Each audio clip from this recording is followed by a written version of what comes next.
大家好，我是张大哥。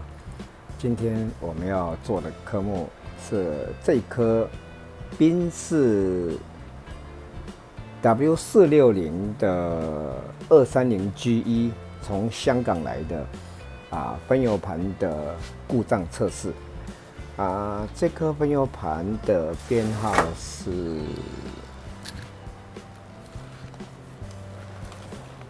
62476。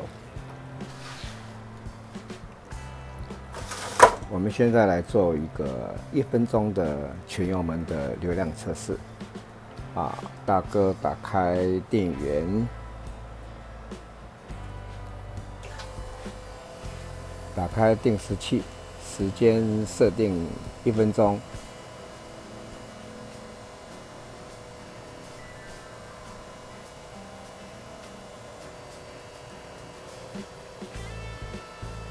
好，开始。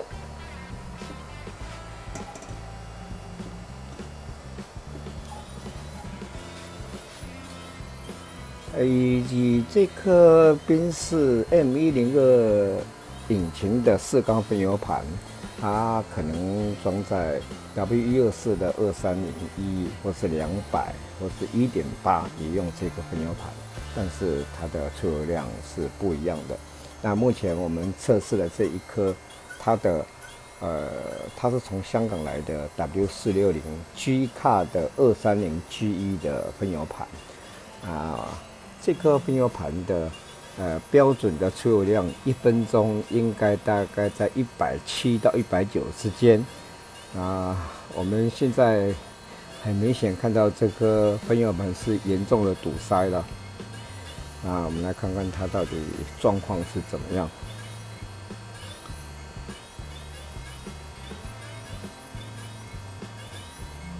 好 ，OK， 时间到，关闭定时器，关闭电源。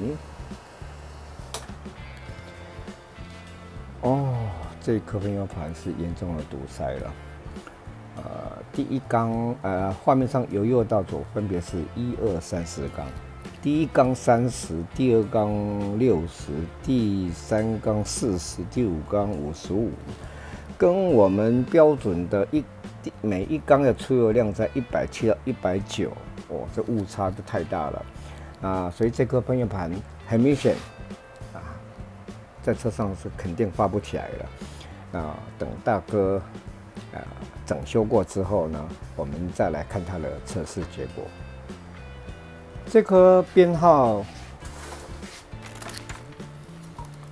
62476的香港来的G Car W460的230GE 4缸分油盘，大哥已经完修了。我们现在来做一个完修之后的完整测试。第一个部分我们会做1分钟的全油门的流量测试。第二部分是10分钟的模拟怠速小油门的流量测试。我们现在开始进行第一阶段1分钟的全油门的流量测试。好，大哥打开电源，打开定时器，时间设定1分钟。好，开始。这个喷油盘在故障之前，我们看到它的出油量只有30到60之间的出油量，这是严重的出油不足。所以这个喷油盘在原来的车上是肯定发不起来的。那标准的出油量应该是在1分钟的全油门在170到190之间。我们现在来看看，到底它的出油量的维修之后，它的状况是什么样的情形？因为这个车子都已经超过30年的老兵，被汽油的胶质所污染，造成它总体的出油量都不足，所以说，我们就必须要把这个喷油盘要拆开来整修，然后清洗。OK， 时间到，关闭电源，关闭定时器。画面上由右到左分别是1、2、3、4缸。第一缸的出油量在170，第二缸160，第三缸170，第四缸180。厂方的要求是15%的误差范围，我们这次测试出来的误差大概在8%左右这是符合厂方的要求。跟原来的出油量就有天壤之别了所以说喷油盘堵塞这个问题是所有的老车都会碰到的也就是我们必经的过程。但是油箱也是一个污染源，所以油箱也最好是能够再把它整修一遍把它的油箱滤芯再拆下来清洗。接下来我们要做的是第二部分，1分钟的全油门的流量测试。打开电源，打开定时器，时间设定10分钟。好，开始。这个阶段的测试是绝对重要，会影响到我们车子的怠速的稳定性。也就是说，它的出油量如果说不平均，误差太大都会造成我们怠速的不稳定由于这个阶段的测试时间长达10分钟，所以我们等时间接近的时候，我们再来看它的测试结果。目前我们进行的是这颗 W460 G-Car 230GE 的4缸喷油盘第二阶段10分钟的模拟怠速小油门的流量测试。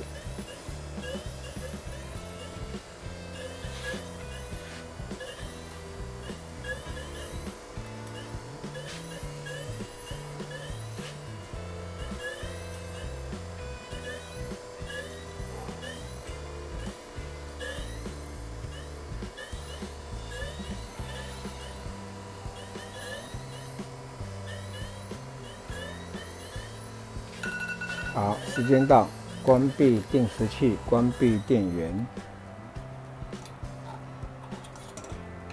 画面上由右到左分别是1、2、3、4缸，第一缸170，第二缸170，第三缸170，第四缸也是170。厂方要求的误差是15%，我们这个阶段所做的测试的误差在3%以内。几乎是零误差成绩算相当优秀。